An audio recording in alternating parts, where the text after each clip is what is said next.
NFC East champs, costing Keyshawn yet another dinner, and playoff 2 seed, meaning if the Cowboys as 7-point favorites beat the Packers at Jerry World, then they get another game at home where they've currently won 16 straight at home. Here we go! Well guys, it's that time of year again. The Cowboys once again won their division and are set to host a playoff game. And every single year, all Cowboys fans talk about how this is their season, and it's kind of become a meme at this point. But if there truly was a year that they could win it all, it would be this year, because every single team in the league is beatable, and I just feel like they have a great system down on offense. Dak is playing at an MVP level, and obviously, Ceedee has been playing out of his mind all season. And Dallas is also starting to get the rushing game more and more involved, which is huge, because in the postseason, you need as many ways to win as possible in case the opposing defense shuts a certain area down. The Cowboys came into week 18 controlling their own destiny, and Washington didn't really have any reason to put effort into winning this game, and they also played without half of their defense, so I expected Dallas to dominate, and that's exactly what happened, with a final score of 38-10. Getting into a quick recap of the game, the Cowboys started things off in the first quarter with a Jalen Tolbert touchdown, and then Washington actually scored 10 straight unanswered with a touchdown by Brian Robinson. But that was it for them, and it was all Dallas after this. Pollard rushed for a TD, Ceedee caught 2 in a row, and then Brandon Cooks got one to make it 35-10, and the game was pretty much over from there. Even if the Cowboys somehow choked this game, they actually still would have won the division because the Eagles absolutely laid an egg, and man, what happened to them? The last 5 weeks have just been brutal, and they're going to be a first round exit with the way things are going right now. And that was another team that looked like they were going to be in the Cowboys' way of the Lombardi this year, but they are just terrible. Anyways, getting into the stats from the win, Dak Prescott threw for 279 yards and 4 touchdowns, and only threw 1 pick, so a very solid MVP caliber type of game. As I was talking about with the rushing game starting to come around, Tony Pollard had 70 yards with a touchdown, and Rico had 46. In the receiving game, Ceedee Lamb had 98 yards with 2 touchdowns and was 13 for 13 with his targets. He is just an absolute superstar, and there's a serious case to be made that he's the best receiver in the league.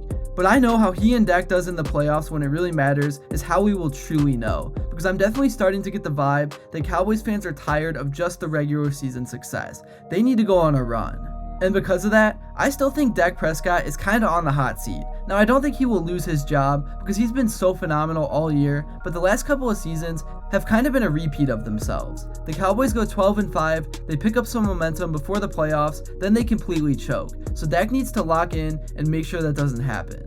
I think the goal has to be to at least make it to the NFC Championship. Obviously, the ultimate goal is the Super Bowl, but you get what I'm trying to say. If they lay an egg in one of the early rounds, then there's going to be a serious conversation about getting rid of some people in the organization, because there's just been too much talent in Dallas the last few years to never get anywhere, and there's already been a few questionable games by McCarthy this year. Anyways, moving on, now I want to talk more about Ceedee Lamb, because he truly has had an absolute incredible year. He broke the Cowboys franchise record with 1,750 yards and had 12 touchdowns, averaging 13 yards per reception, which is pretty insane for the amount he is used every game.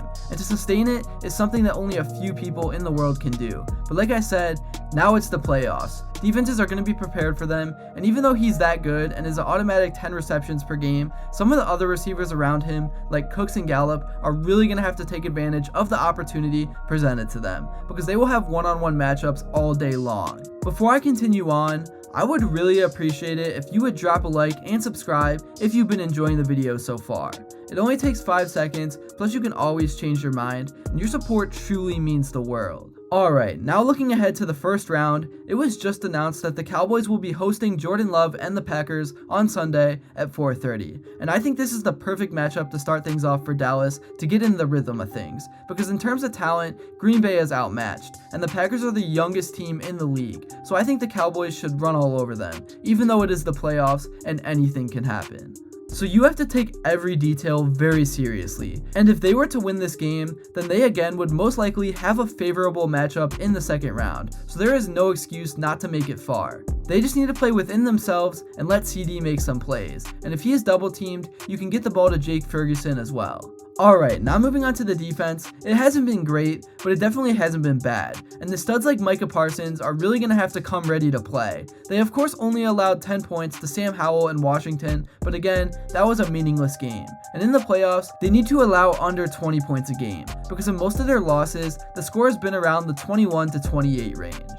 Anyways, I know the NFL is not scripted, but there is actually a lot of recent history in the matchup against the Packers with McCarthy. 2017 was the last time these two franchises met in the postseason. And during that time, Dallas head coach Mike McCarthy was on the other sideline, so McCarthy is obviously no stranger to Green Bay. The drama of it, I'm sure you guys will love, McCarthy said post-game. I will not participate in it. It's playoff time, it doesn't matter who we play, to be honest with you. Also, for a quick update before I end off this video, if you watched the Cowboys game, you probably saw that Stephon Gilmore kinda got injured, but according to Dallas, his shoulder was popped back in, and he will be ready to go, which is great news to hear because he is a key part of this defense. So in recap, no team has been more dominant at home this season than the Dallas Cowboys, winning all of their 8 games at AT&T Stadium, to extend a streak that now goes back 16 games. Only 2 this year were one-possession games, and the Cowboys scored at least 30 points in all but 1.